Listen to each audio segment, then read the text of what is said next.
9절 말씀, 우리 본문 돌아가 주시면 9절 말씀 한번 다 같이 다시 한번 읽도록 하겠습니다. 시작. 화평하게 하는 자는 복이 있나니 그들이 하나님의 아들이라 일컬음을 받을 것이며.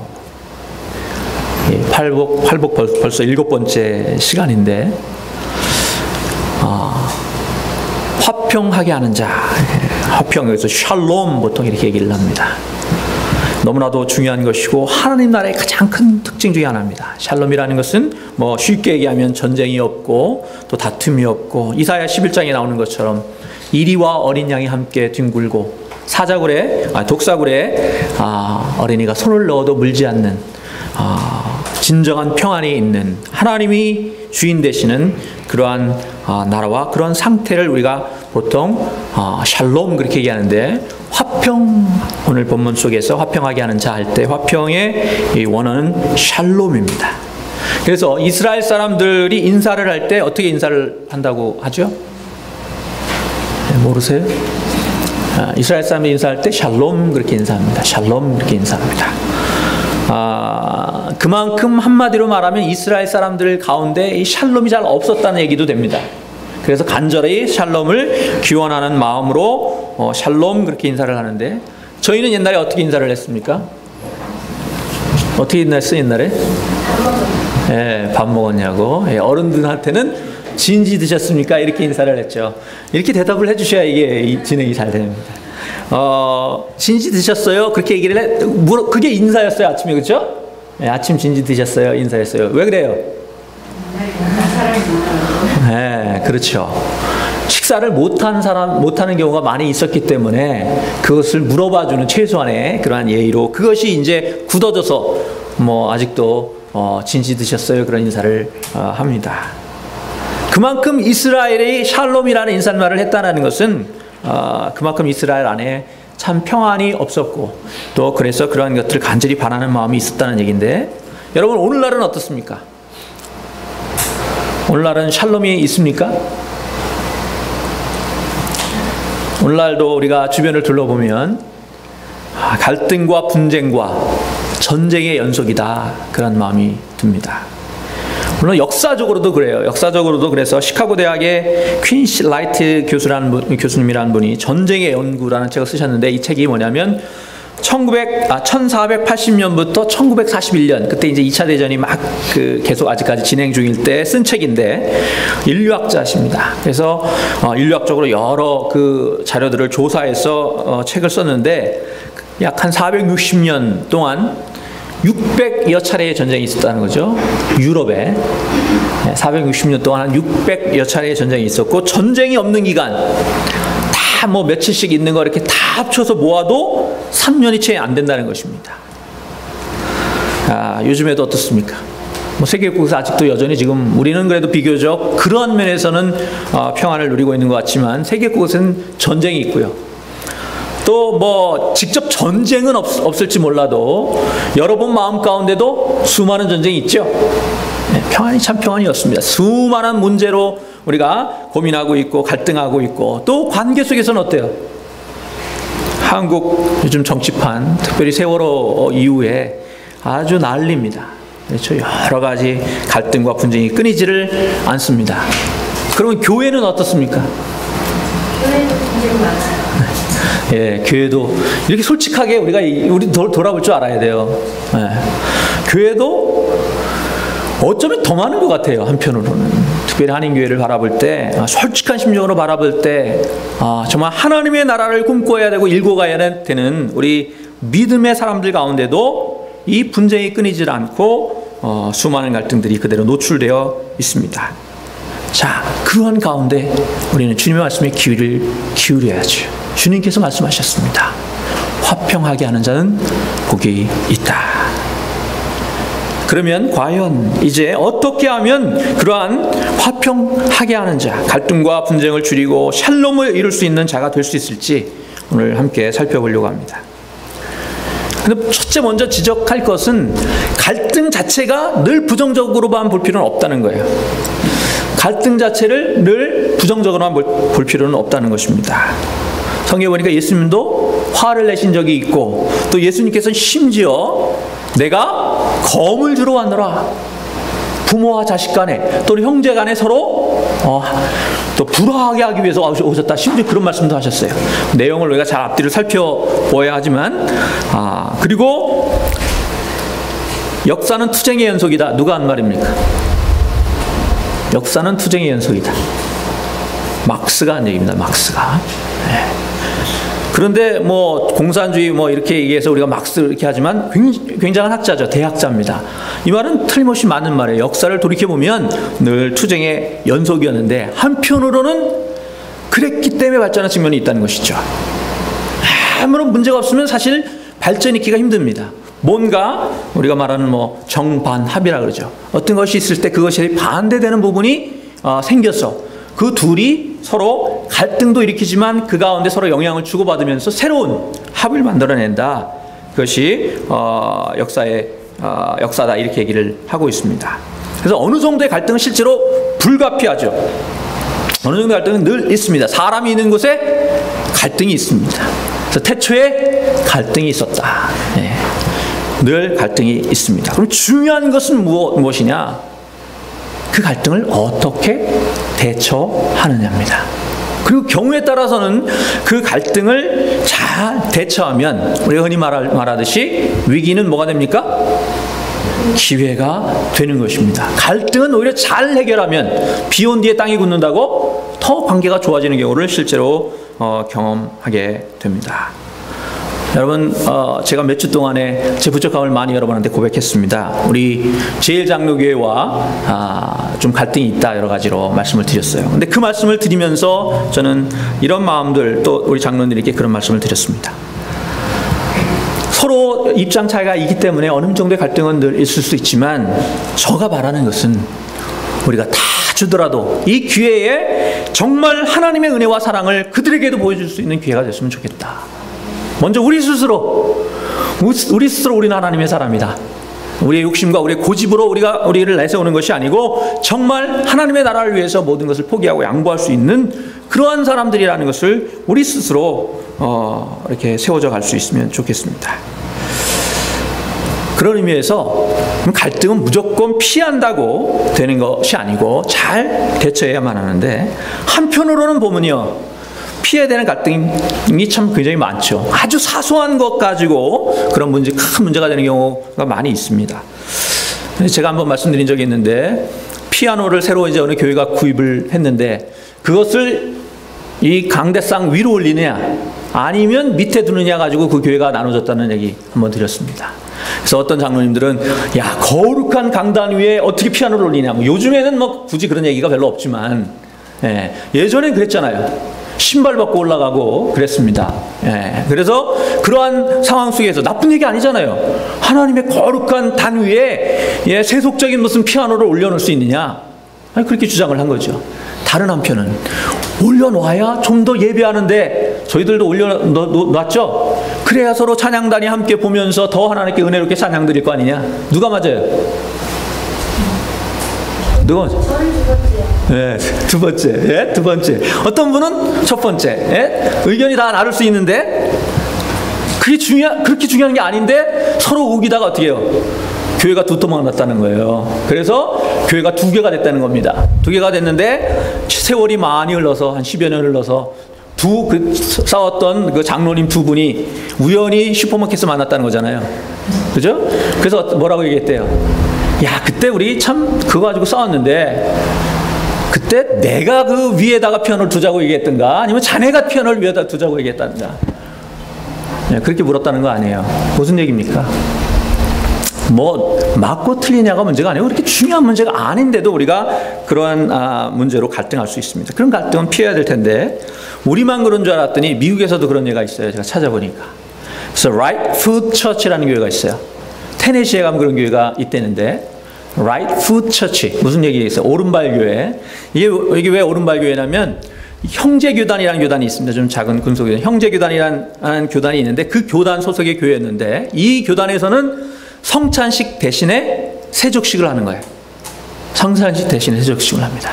근데 목사님이 이제 새로 부임을 하셔서 세족식을 하는데 목사님이 왼발부터 이 발을 씻어주시는 거예요. 두 발을 씻어야 되는데 왼발부터 한 발씩 넣는데 왼발부터 씻어주시는 겁니다.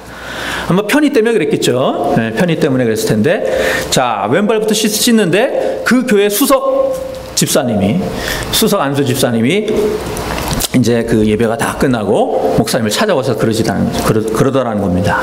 목사님, 먼저 교회에서는 어떻게 하시는지 모르지만 저희 교회에서는 세속식 할 때 오른발을 먼저 씻습니다.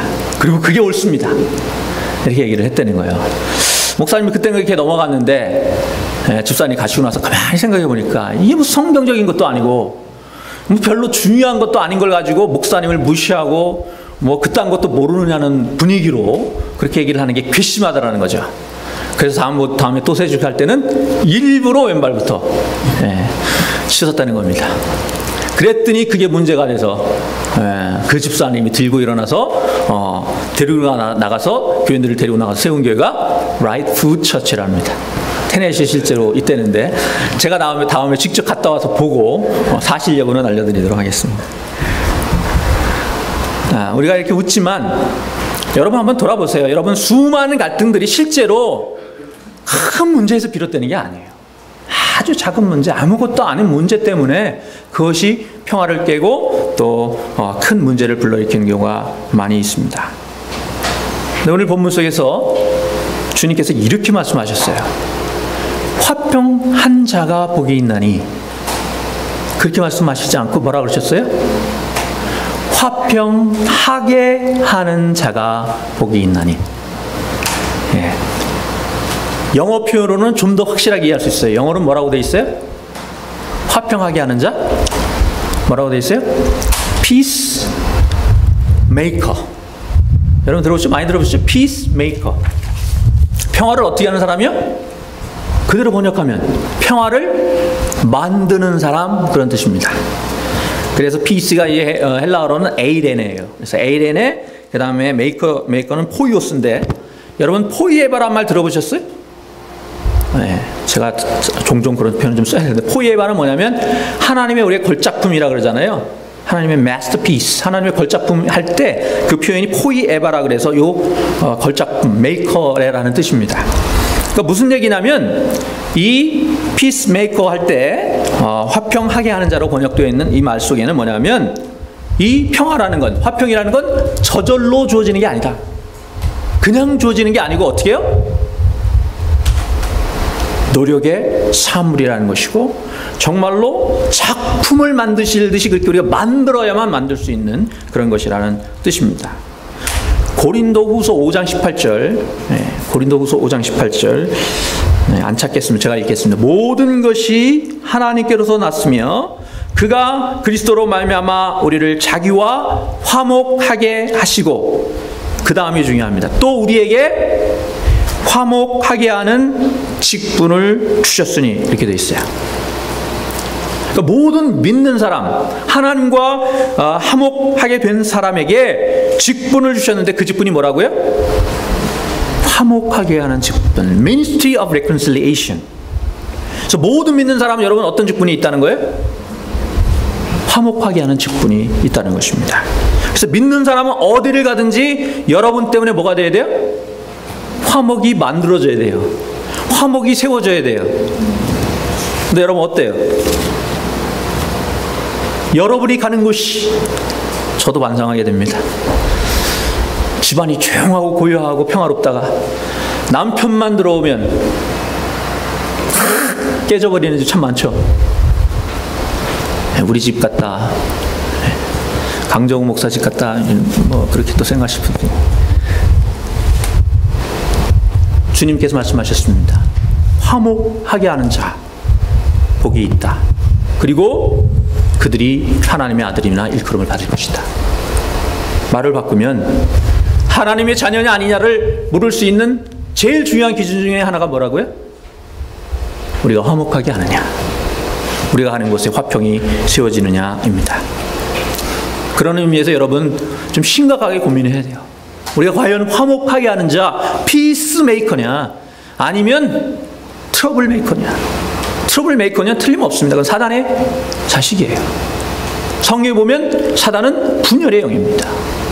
모든 것을 깨트리고 하나님과의 화목을 깨트리게 하고 사람과의 사이에서 관계를 깨트리게 하는 것이 사단이 하는 일이에요.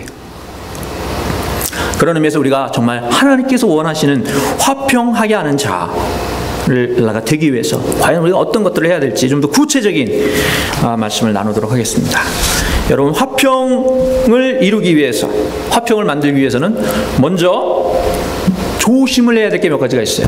조심해야 될 게 몇 가지 있는데, 제일 먼저 뭘 조심해야 될까요? 여러분, 화평을 만들려면 뭘 제일 조심해야 돼요? 교회 안에서 뭘 제일 조심해야 될까요? 네? 네, 뭐 두말할 이유도 없잖아요. 말조심이잖아요. 말조심입니다. 그런데 말에 실수가 없는 사람 있어요? 말에 실수가 없는 사람. 말은 다 실수한다는 건 그 얘기를 하신 거죠, 그죠? 말 실수 없는 사람이 없다는 거죠? 예, 다 실수가 있습니다. 이번에도 세월호 사건 때 말 실수해가지고 문제가 된 사람들 많이 있습니다. 그래서 세월호 참사는 뭐 비극이긴 하지만 연간 교통사고로 죽은 사람에 비하면 뭐 아무것도 아니다, 이렇게 얘기해가지고 결국 사표를 냈던데 누굴까요? KBS 보도국장이 그렇게 말해가지고 사퇴를 했습니다. 틀린 말이었어요? 말 자체는 틀린 말이 아니에요, 그죠? 실제로 통계를 갖고 얘기하는 거잖아요. 300 몇 명이 죽은 거고 연간 죽은 건 몇천 명 단위니까 뭐 몇천 명이 넘죠. 틀린 말은 아닌데 뭐가 문제예요?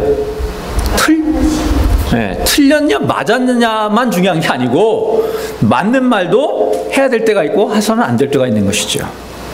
그래서 누구나 우리가 다 말 실수를 한다, 이거는 동의하시죠? 네. 그러면 그것 통해서 우리가 두 가지를 한번 생각해 볼 수 있어요. 누구나 우리가 말 실수가 있다. 어떻게 해야 되냐? 첫째는 그러면 말할 때 우리가 더욱 조심해야죠. 더욱 조심해야 됩니다. 그래서 야고보서 3장 3절에 보니까 입에 뭘 물려라? 재갈을 물려라. 그래서 재갈. 그 재갈을 물렸다는 의미는 내가 벗고 싶을 때 아무 때나 벗고, 그게 재갈이 아니죠. 예, 말이든지 뭐 동물이 지가 재갈 벗고 싶을 때 아무 때나 벗으면 그건 재갈의 의미가 없잖아요. 그죠? 그건 누가요? 주인이 해주는 거죠. 그래서 필요할 때만 열게 하는 거죠. 그래서 다윗이 그렇게 고백합니다. 하나님, 내 입에 사슬을 채우시고 정말 주님의 뜻대로 그렇게 말을 할 수 있도록 해주십시오. 그렇게 얘기를 합니다. 그래서 여러분, 우리가 실수도 조심해야 돼요. 실수, 이걸 끝나는 게 아니라는 거예요. 잘못하면 말 한마디 때문에 사람이 죽고 사는 경우가 있기 때문에 실수도 굉장히 조심해야 되는데, 황당한 유머가 있습니다. 어떤 두 형제가 있는데 그 형제 아버지가 갑자기 집에서 이제 쓰러지셨습니다. 그래서 큰아들은 이게 이제 급하니까 아버지를 응급소치를 하면서 동생을 보냈습니다. 빨리 가서 의사 선생님을 좀 모시고 와라. 그랬더니 갔는데 동생이 안 오는 거예요. 시간이 한참 지났는데도 동생이 안 오니까 형이 그런 거죠. 도대체 이놈이 죽은 거야, 산 거야? 근데 그때 아버지가 잠깐 눈을 떴다가 그 말을 듣고 숨을 거두셨다고 합니다. 이해를 못 하시는데, 이 아들이 아버지한테 이놈이 죽은 거야, 산 거야, 그러니까 그 말에 충격을 받으셔가지고, 이것도 설명해야 된다는, 유머를 설명해야 된다는 게 참 안타깝습니다. 우리가 말 아무리 실수라도 그 말 때문에 정말 큰 일을 일으킬 수 있으니까 말을 정말 조심해야 되는데, 그럼에도 불구하고 우리가 실수할 수밖에 없어요. 그러면 어떻게 해야 되느냐? 그 다음 단계는 실수한 걸 우리가 깨달았으면 바로 잡아야 돼요. 길게 가면 안 돼요. 그걸 두려워하면 안 됩니다. 내가 혹시 말로 실수를 두고 상처를 입게 했다면 바로 찾아가서, 성경에도 말씀하시죠. 심지어는 예배드리다가 누구 형제에게 잘못하는 것이 깨달아지면 달려가서 먼저 그와 화해하고 예배해라. 그렇게 말씀하시는 거예요. 진짜 그러지 마시고요. 또 중간중간에 막 뛰어나가시면 저희들 의심하잖아요. 그 정도로 뭐를 하라는 거예요. 그 정도로 누군가하고 문제를 일으키고 했을 때 그걸 품지 말고 바로 해결을 해야 된다라는 말씀을 하는 거죠. 그리고 여러분, 그래서 실습하겠습니다. 여러분 앞으로 다니실 때 사과를 한 10개쯤 가지고 다니시기 바랍니다. 하루에 10개 딱, 최소한 10개죠. 또 진짜로 10개 이렇게 주머니에다 들고 다니셔도 돼요. 그것도 유머러스한 거 아니에요? 그래서 사과할 일이 있잖아요. 마음의 사과를 들고 다니시다가 내놓으시기 바랍니다. 실제로 내가 하루에 10개는 쓰겠다. 사실 10개만 필요하겠어요. 수없이 필요할 텐데 적어도 10개는 내가 정말 사고 하겠다. 그런 마음으로 여러분 실천하시기 바랍니다. 그러면 말할 때는 그렇지만 다른 사람이 말하는 걸 들을 때는 어떻습니까? 누구나 실수가 있다니까요. 여러분은 실수 안 해요? 저도 실수해서 좀 크게 다른 사람 상처 줬던 기억이 아직도 있어요. 마음이 남아 있습니다. 그런데 그러면 누구든지 실수할 수 있다면 실수할 수 있음을 인정하고 감안하고 좀 들어줘야 돼요. 그래서 목사님이 설교할 때 참 어려운 거는 꼭 어떤 분들이 목사님 이거 나들으라고 한 얘기죠. 적어도 강 목사는 강단에서 누구를 집어서 생각하면서 설교하는 경우는 없습니다. 지금까지도 없었고 앞으로도 없을 겁니다. 오히려 그분을 위해서 더 기도하면 기도했지. 그러니까 제가 무슨 설교를 할 때 여러분의 마음에 뭔가 닿으시는 게 있으면 하나님이 나에게 기회를 주시는구나, 깨달음을 주시는구나, 그렇게 받아들이시기 바랍니다. 그리고 그러한 마음으로 좀 품고 또 여유 있게 넘길 필요가 있는데 오늘은 좀 분위기가 좀 딱딱하기 때문에 제가 또 유머를 몇 가지 더 할 준비를 했습니다. 그래서 어느 전도사님이 그 설교를 이제 어른 설교를 처음 하게 된 거죠. 너무 긴장이 된 겁니다. 긴장이 되셔서 이제 설교를 막 하는데 이제 이렇게 설교를 하셨대요. 니고데모라는 부자가 있었습니다. 그는 세리였어요. 그런데 예수님이 마침 그 동네를 지나간다는 소식을 듣고 너무나 예수님이 보고 싶어서 니고데모가 달려나갔습니다. 그런데 사람이 너무 많아가지고 예수님을 보고 싶은데 볼 수가 없었어요. 그런데 뽕나무가 하나가 있대요. 그래서 뽕나무로 올라갔습니다. 여러분처럼 지금 좀 여기저기서 약간 피식피식 웃는 거예요. 왜 그래요?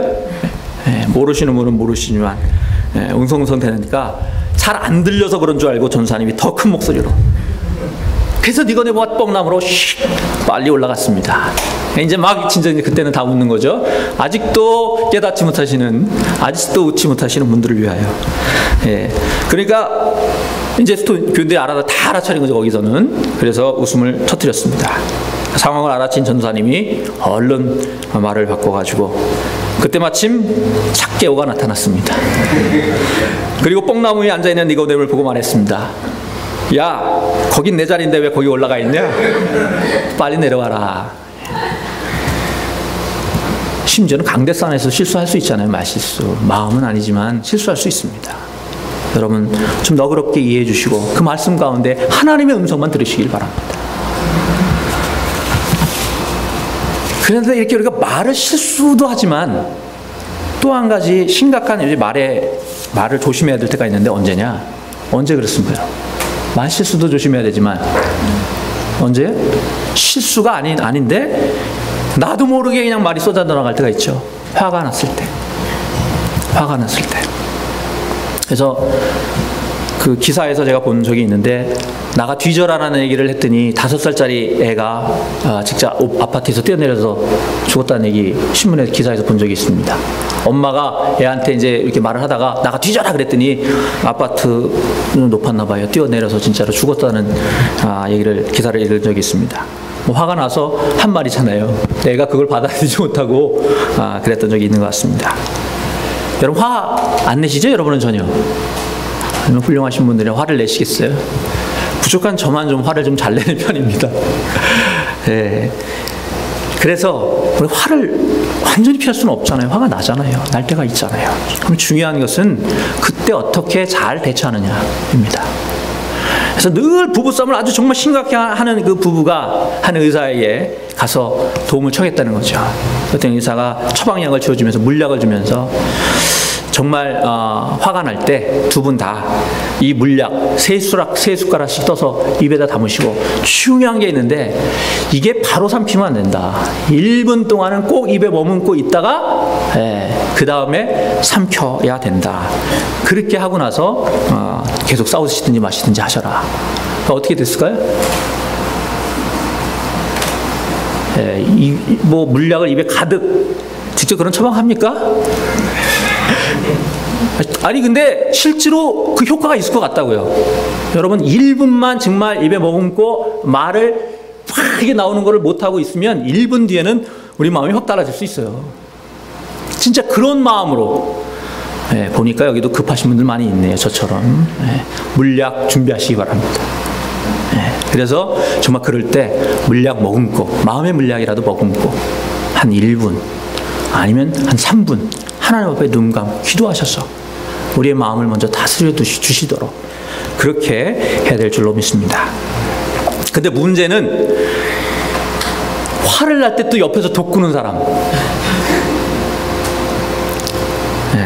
정말 얄미운 사람 있죠. 그럴 때는 어떻게 됩니까? 좀 위트로 또 우리가 넘길 수 있으면 좋겠는데, 여러분 소크라테스의 처가 악처로 유명하죠. 소크라테스의 악처가 굉장히 악처로 유명한데, 어느 날 친구가 이제 놀러 왔어요. 그러니까 소크라테스가 이제 친구하고 막 얘기를 하고 있는데, 아내가 그날도 뭐가 피를 받으셨는지 화가 나셔가지고 막 쏟아붓는 겁니다. 친구가 있는데도 막 쏟아붓는 거예요. 그래서 그런데도 불구하고 소크라테스가 애써서 무시하면서 계속 친구하고 이제 진지하게 대화를 나누고 있으니까 열받은 아내님께서 부엌에 들어가시더니 물통에 물을 한 달아 이렇게 받아가지고 소크라테스 머리 위에 확 부었습니다. 그래서 소크라테스가 어떻게 했을 것 같아요? 천천히 물을 닦으면서, 여보게 너무 놀라지 말게, 천둥이 친 데는 반드시 소나기가 내리는 법이라네. 그 정도 여유와 미트를 가지고 있으면 아무리 옆에서 건드려도 이겨낼 수 있겠죠. 우리 모두가 참 그게 쉽지 않습니다. 말에 관해서 정말 조심해야 돼, 교회 내에서도. 그래서 에베소서 4장 29절에 이렇게 말씀합니다. 에베소서 4장 29절입니다.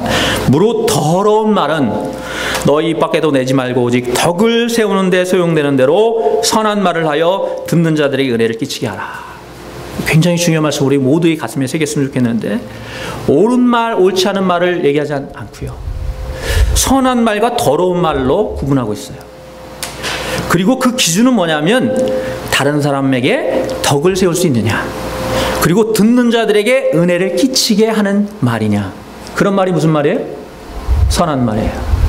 아까 말씀드렸지만 아무리 그 사실로 맞고 옳은 얘기라 하더라도 그것이 덕을 세우는 데 도움이 되지 않고 듣는 사람들에게 은혜가 되지 않으면 하지 말아라는 얘기죠. 입 밖에도 내지 말고 오직 그런 말만 해라.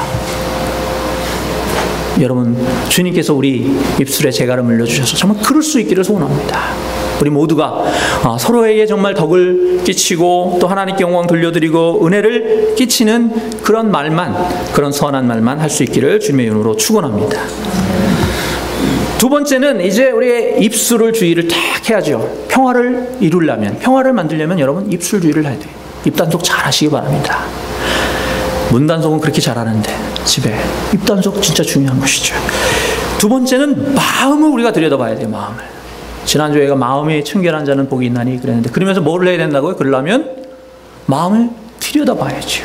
마음을 들여다보고 그 안에 더러운 것이 있지 않은지 들여다봐야 되는데, 사돈이 땅을 사면 배가 아프다, 그런 말이 있죠. 우리 마음 가운데, 우리 마음에 돌아볼 때 시기와 질투하는 마음이 참 다들 있어요. 그래서 여러분 성경에도 보니까 시기 때문에 큰 죄를 지은 사람이 많이 있지만 대표적인 사람이 두 사람 나옵니다. 하나 누구예요? 시기를 해서 최초의 살인한 사람.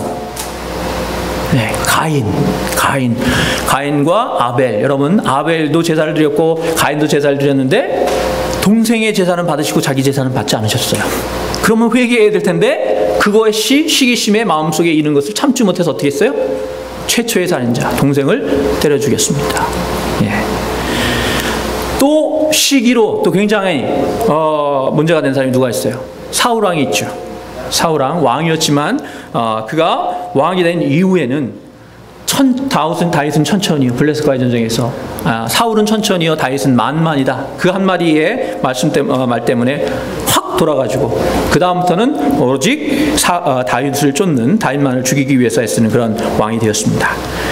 여러분, 우리 마음 가운데 시기와 질투가 다 들어요. 시기하는 마음, 질투하는 마음이 여러분은 없으세요? 여러분 없으세요? 만약 여러분 자식은 대학을 떨어졌는데 옆에 어떤 분이 우리 아들이 또는 우리 딸이 명문대 간 걸 막 자랑해요. 그때 여러분 어떻게 있어요? 여러분 마음이 진심으로 축하해 줄 수 있어요? 나는 우리 애는 지금 대학 떨어져가지고 그냥 이걸 어떻게 해야 되나 막 이러고 있는데 옆에서 자기 자식은 지금 스탠포드를 들어갔다고 막 얼마나 애가 열심히 공부를 했는지 잠도 안 자고 좀 잘하고 나가면 맨날 웬만한 인격자면 그거 견디기 힘들죠. 그러니까 여러분 두 가지예요. 이 경우도 하나님께서 여러분의 그런 축복을 주셨다면 여러분 어떻게 해야 돼요? 하나님께서 우리에게 축복을 주셨을 때는 우리는 어떻게 해야 돼? 더 겸손해져야죠. 더 낮아져야죠. 그것을 가지고 그렇지 못한 사람을 섬길 수 있는 섬기는 도구로 삼아야 됩니다. 여러분은 특별히 여러분에게 물질을 주셨다면 여러분 혼자 잘 먹고 잘 살면 그건 독이 되는 거예요. 여러분한테. 그걸 가지고 섬기고 베푸는데 사용을 하고 주신 줄로 믿고 그렇게 해야 될 줄로 믿습니다.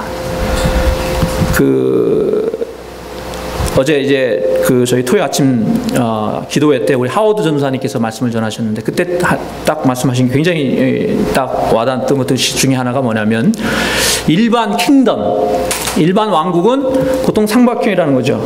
여러분 옛날에 보셨죠? 삼각형. 그래서 뭐냐면 피라미드잖아요. 피라미드라서 꼭대기에 왕이 있고 그 밑에 신하들이 있고 쭉쭉쭉 그렇게 되는 거죠. 뭐 북한도 지금 마찬가지잖아요. 그렇게 왕국이죠. 거기는 킹덤입니다. 그런데 하나님 나라는 뭐예요? 하나님 나라는 역삼각형이라는 역삼각형. 역삼각형이 뭔지 알았죠? 삼각형이 거꾸로 꼭지점이 밑으로 내려가 있는 겁니다. 그 말은 뭔 얘기예요? 우리가 하나님께서 우리에게 뭔가 직분을 주시고 그래서 집사가 되고 뭐 권사가 되고 장로가 되고 목사가 되면 뭐를 해야 된다는 거예요? 더 많은 사람을 섬겨야 된다는 거죠. 누가 그랬었던 것처럼 만왕의 왕 되신 하나님께서 우리를 섬기려 이 땅에 오신 것처럼.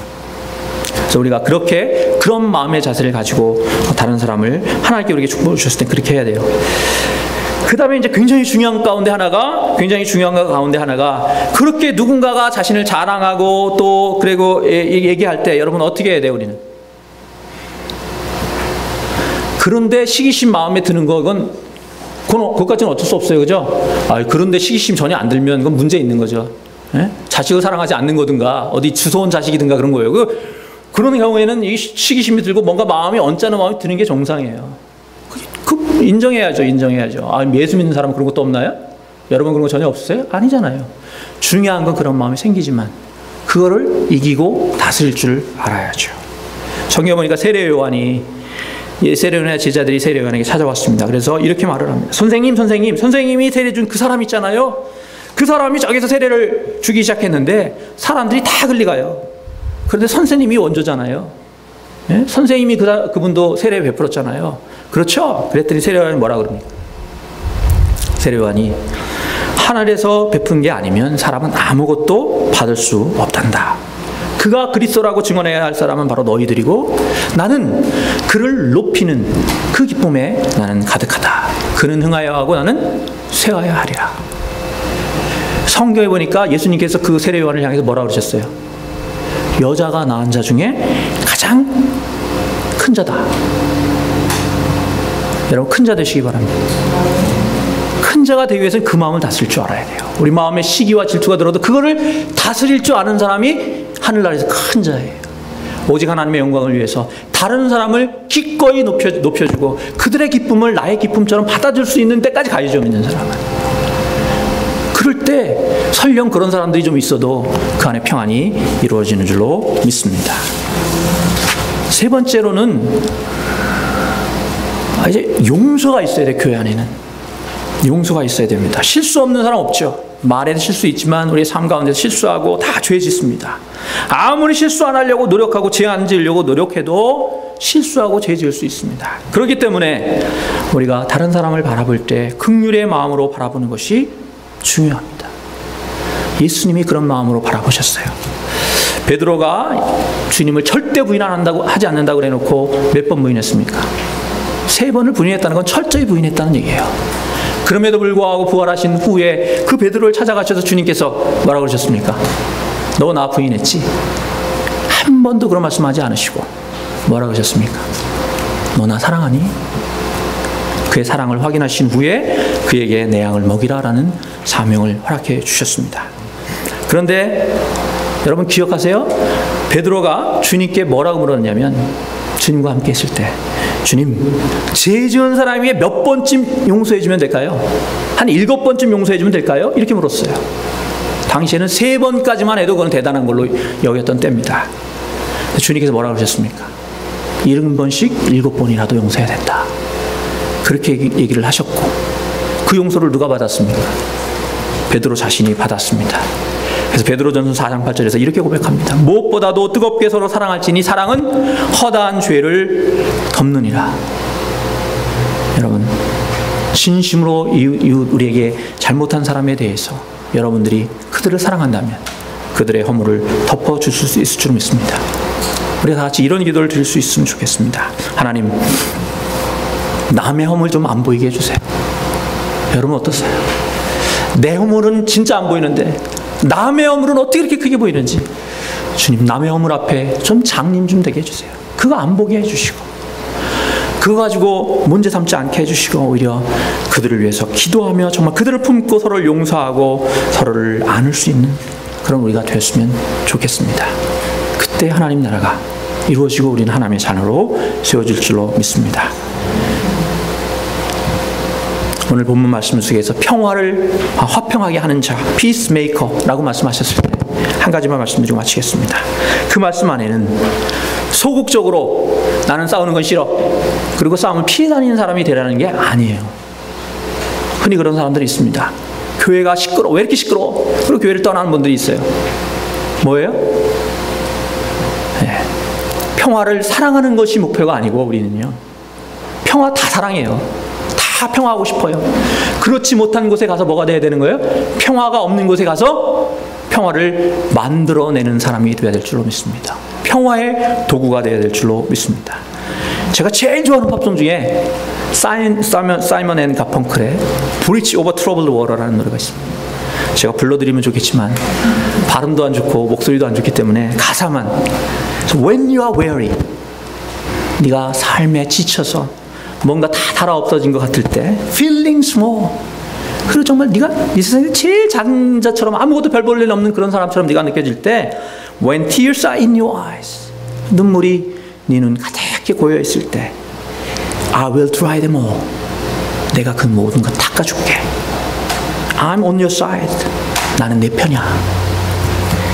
When times get rough, 시간이 굉장히 너를 힘들게 하고 힘든 시기를 겪고 있을 때, and friends just cannot be found, 그리고 아무도 친구가, 네가 찾고 싶은 친구들이 찾아지지 않을 그때에, 그리고 이제 그 다음부터 다 같이 like a bridge 막 나오려고 그러죠? over troubled water, 험한 세상 물결 속에 위에 떠 있는 그 다리처럼. 그 다음이 제일 중요해요. 그 다음이 I will lay me down. I will lay me down. 무슨 뜻이에요?